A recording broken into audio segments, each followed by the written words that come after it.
What's your name? David Ann. Riley, nice to meet you. Nice I to appreciate meet you you. coming in today. Yeah. How's your day going so far? It's going good. Just got a new puppy Good. on Friday. It's been great. Me and my wife are really happy.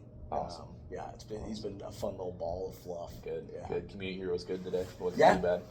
Yeah. It was nice and clear. Yeah, it wasn't nasty weather. Yeah. Good. It was a Good. nice drive, not slippery. Good. Oh yeah. No. You're commuting from how far now? I'm living in Woodburn, so Okay. it's like 25 minutes. Good. Good. Not too bad. Yeah. Good. So what you coming in here for today? So today I got a DUI last year in Okay. April, and I've still been struggling with drinking. I've been sneaking away from my wife and drinking by myself because I'm kind of ashamed because getting the DUI was really hard on her. She was really worried about my safety and me hurting other people. Right. And I want to stop, but I'm struggling with it. And I've been noticing some symptoms, some withdrawal symptoms, and to deal with those withdrawal symptoms, I've been drinking in my garage when I get back from work, and then I put in a breath mint, and then go inside and see my wife. Okay. Okay. So this is negatively affecting the people around you. Yes. My wife, she's worried about me. I'm trying to keep it from her because I'm worried if she finds out, she might want to leave me or take me back to counseling. And last time I went through counseling, I feel like it just didn't do anything. So I came to you because I'm curious if maybe I can figure out a way to better handle this situation without having to go through the DUI process and go to rehab and, do all the steps and all this stuff. Yeah, but once we get kind of like, framework of what, your situation's like, and we're going to get, a goal set, we're going to work on steps to get to this goal, and we're going to, try to eliminate the negative feelings and stuff like that.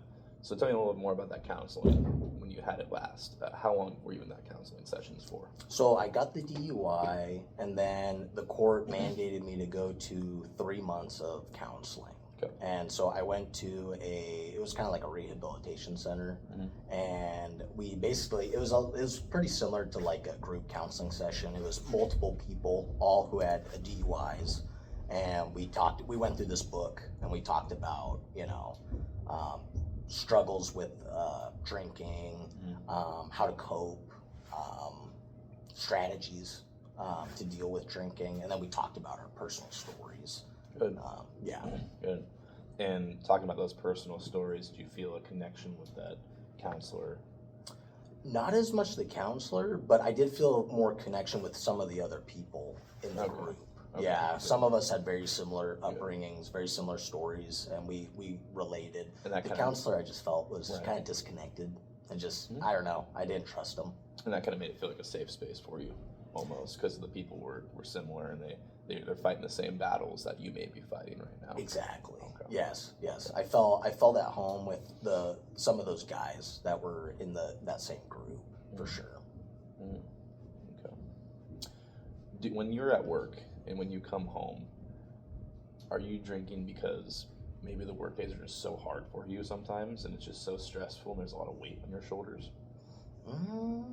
Sometimes it can feel that way. I think a lot of time it just goes back to I just drink because that's something I've done for so long, and it was something that I naturally like to do. Growing up as a kid, I didn't have a lot of self-confidence. I've always been a small guy, and I always liked drinking because it helped me get out of my shell. It helped me feel more alive. It helped me kind of loose those inhibitions. And I always felt more confident. I almost felt like a superhero. Like I felt more powerful. Right. But as we can see with the DUI, it can lead to reckless behavior. Right. So it's hard to find that balance. It's great that you're noticing this, because that's a huge step. First step. We're moving in the right direction. So tell me a little bit more about work. What do you do? I'm a massage therapist. Okay. And that, do you see clients frequently every week?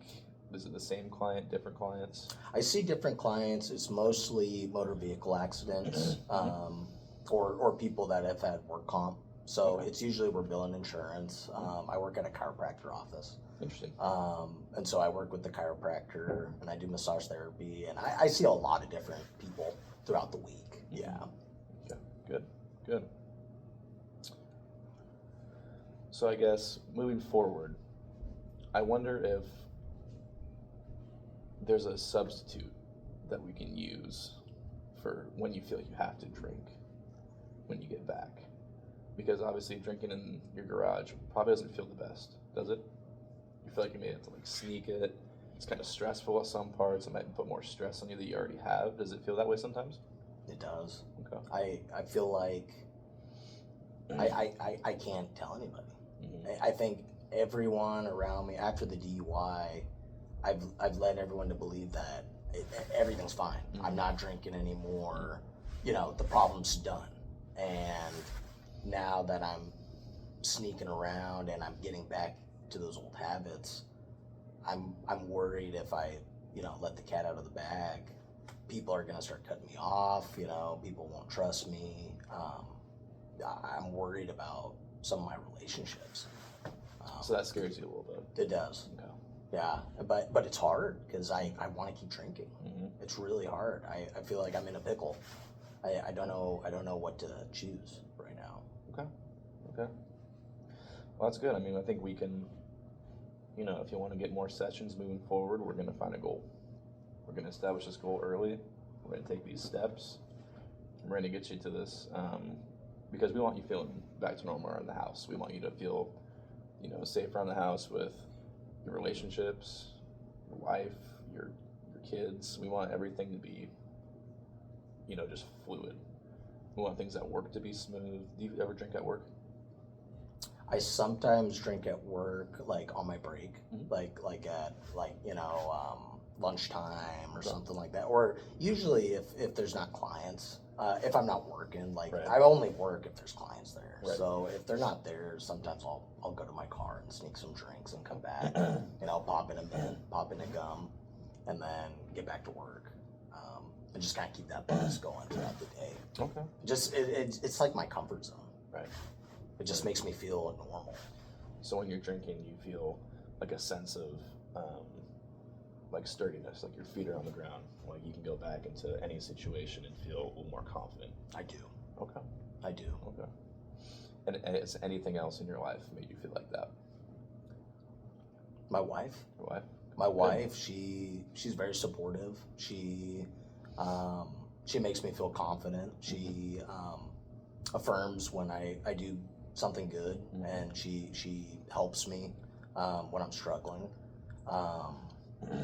I really don't want to mess up that relationship with her, but Right. it's hard because I don't want to give up the alcohol either. It's tough. It seems like you're in a spot where things are kind of confusing right now. Yes. Okay. Yeah. I feel confused. I feel lost. I feel like I'm a bad person because I feel like I'm choosing alcohol over my wife, and I know in my head that's not the right thing to do, but I want to do it. Like I keep wanting to, drink. Well, David, I mean, I don't think you're a bad person because getting you here and you coming is huge. It's a huge first step, and you're moving in the right direction as of right now. We're gonna, get a goal that's gonna keep you in that direction. Okay. So as we wrap up here, I kind of want to summarize, what we just talked about here. We're gonna try to, establish maybe a goal, and then after that, you can see if you want to get any more future sessions. If I'm not the right fit, totally fine. If I'm the right fit, great. We're going to keep working towards those goals in future sessions. But I mean, it feels like today, we had a good start in talking about how, right now you might be feeling, just a little maybe embarrassed or, nervous about where this drinking might lead you right now. And I bet that DUI was hard on not just you, but maybe your family and others around you, maybe work. And right now, the good thing is that you're acknowledging it and we're taking the right steps to fight this battle. And, you know, it's up to you if you want to be able to win this battle, and we're going to give you help to do that. So yeah, I just want to thank you for coming in today, David. Thank you. Appreciate it. See you next week.